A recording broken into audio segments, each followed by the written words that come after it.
got a good thing for you. Don't let anyone tell me otherwise, baby.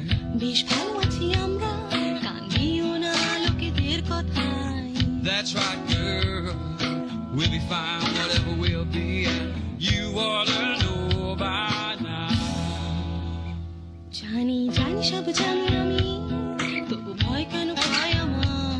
But you feel to be the same no matter where we're from.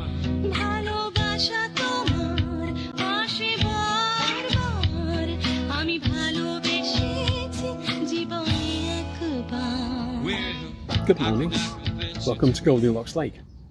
I'm going to use notes for the first time ever on one of these because I need to remember a lot of dates and I did want to make this episode. It seems to be that Christmas is starting earlier every year, and I'm not against Christmas. I genuinely love it, and if there are kids around especially, I love it more. If I'm on my own, then I just don't do anything about it. It's just another day. But given the opportunity, I will celebrate it, and I think it makes, at least for a day, people feel different and kinder, and for kids it's just brilliant, isn't it? I got mad for it. But it's being pushed on us earlier and earlier, and I saw a stat today while I was researching Christmas number ones that alarmed me. Okay, so in 2021, Mariah Carey's All I Want for Christmas was number 24, and Last Christmas by Wham was at number 28 on November the 24th. Okay, got that? That's this week. So in 2022, the same week, this week in 2022, Mariah Carey's All I Want for Christmas was at number 18 and Wham's Last Christmas was at number 23. This year, this week, Wham's Last Christmas is now at number 14 and Mariah's All I Want for Christmas is at number 16. So they're creeping in earlier, they're being listened to earlier, and obviously being pushed earlier. The thing is, why? Who benefits? People who buy Christmas presents, there's really only two kinds, right? There's people who buy them early and get it out of the way, and then there's people who are running around like a mad fella on Christmas Eve buying anything that looks like a present typically from a petrol station. You know the type. Alright? So yeah, it seems pointless. I don't think it increases sales. I don't think it increases any sense of urgency or fear of missing out in the population. It's just irritating. Just keep... Oh God, I sound like an angry, pink-faced gammon now, But you can't dilute it any further. Before it used to be concentrated. Like 2 weeks before Christmas, you'd be mad about it. Everything would be Christmassy. But in the middle of November, I don't know. Diluted is the word, isn't it? Anyway, I'm going to talk about Christmas number ones because they are bonkers. If you ever look at the whole list of them, you just think, that's mad. So let's do that on a lake.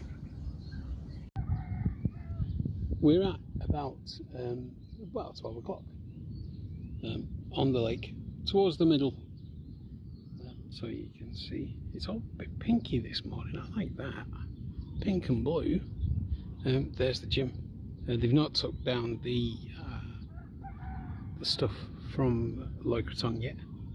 There's a lot of fish are jumping this morning, which is cool. Although they can make me jump if they're really big and nearby. Look at those clouds. Okay, so Christmas songs. The history of it's really interesting. The first one that there's a record of in the UK is Al Martin, Here in My Heart, which I don't know. But that's 1952. But if you look at the history of it, you just think, this is potty, absolutely insane. It seems like the British record buying public at this time of year just lose their minds. And the variety is good, you know, but the quality isn't. And they buy songs that I think you just wouldn't buy at any other time. And I think, going back to my own childhood, I think that's because, like, grandparents, you could buy them some of these songs, you know, especially like the St. Winifred School Choir. There's no one quite like Grandma. There's no one quite like Grandma, and she knits a lot.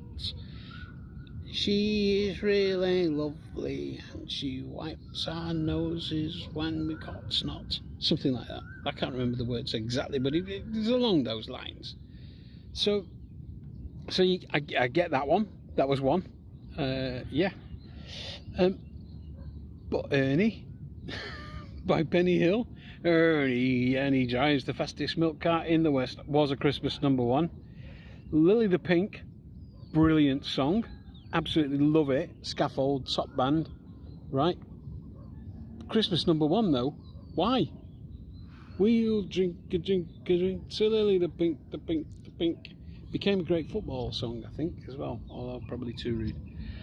So we've got that. Yeah, Ernie, Lily the Pink, Long-Haired Liver from Liverpool by Jimmy Osmond. I know, that's mental. I'll be your long-haired liver from Liverpool. The Osmond Child. I think that was another one for grannies. So, but we got serious, 1973. Actually, one before that, the first Mary's Boy Child, not the dreadful Frank Farron Boney M miming nonsense. The original one by Harry Belafonte, which is a gem. And in '69, though, you know, madness again. Two Little Boys, which is, I believe, the only Christmas number one by a convicted paedophile. I loved that song as a kid as well. What a shame. So we got serious in '73, because that was what to me is possibly the greatest Christmas party song, Slade, Merry Christmas Everybody. And that lives on in perpetuity. It's right up there, isn't it? And '75 was Bohemian Rhapsody, and this introduces a law that I believe applies. A novelty or odd song will be Christmas number one unless there's an absolute banger out at the same time, and that's one of them. Bohemian Rhapsody was number one in '75, so, and that would wipe the floor with any song, right? So '76, Johnny Mathis, A child is born. A child is born. That was me, Johnny Mathis. I used to be able to do him. Obviously not anymore. And then in '78 we had the utterly shit version of Mary's Boy Child with Boney M. I just can't bear them. Everything they do just irritates me. 81 is interesting because I do feel as though it's not a Christmas themed song, but it reminds me of Christmas, and that's Don't You Want Me by the Human League from their brilliant album, you know, which I think a lot of people got that Christmas, and it was on everywhere I went, every pub I was in, every club I went to, whatever, it was on the radio, because it was a brilliant song. And I used to love, I had a mate from Stalybridge. I used to love hearing how he sang it, because it would be like, don't you want me, baby? Don't you? You were working as a waitress in a cocktail bar. Thanks, Peely. What a fantastic version of that you rendered at the drop of a hat. Don't you want me, baby? But then more madness. Save Your Love. It's not about Christmas, got nothing to do with Christmas. All right, a lot of them don't, but it wasn't any good. Savior to love, my darling, Savior to love. Some fat bloke. Nothing against fat blokes, you know, but it wasn't a great song either. He's not an opera singer, and he did an opera type thing, so no. Another one from the 80s, the early 80s, that does remind me of Christmas, even though it's not a Christmas song, because it's just a good song, and that was the Flying Pickets a cappella version of Only You. Ba-da-da-dum, ba-da-da-dum. You can't hear those opening bars without thinking that's a Christmassy song. Okay, the next year was a bit odd because, you know, the banger rule I just introduced, just made up basically. The Christmas song will always be Christmassy or a novelty song unless there's an absolute banger. This is one where the two songs vying for #1 at Christmas were Christmas songs, but also bangers. So, believe it or not, Last Christmas by George Michael was never a Christmas #1. It was beaten by Live Aid, Do They Know It's Christmas, which I also think is a banging tune, as well as, you know, a Christmas song, and it was for a very good cause. So we got that. And then back to the ridiculous, Shakin' Stevens. I mean, what are they thinking of? Shaky. I think it was, I can't even remember the name of it, and I don't want to. I mean, Shaky. It's kids' music. And then Cliff did Christmas time, mistletoe and wine. And that was very Christmassy, that made it. And you will have seen I've got notes on this one because I had to remember a lot of things. So, and then we've got Mr. fucking Blobby. Stop it, you barmy bastards. How did Mr. Blobby A, make a record, and B, get to #1 at Christmas? I'm not having it. That is a nonsense, possibly the worst one ever. But this is the thing about novelty, and that is what's kind of dominated. I must mention, I must mention that Mariah Carey's one that is a meme was never a #1 in the UK. Take that, American diva, Mariah Carey, and your legendary, really weird ride list on tour. So, I mean, there have been some good ones, but for the last 5 years, Lad Baby, 2 of the songs contain the word sausage roll.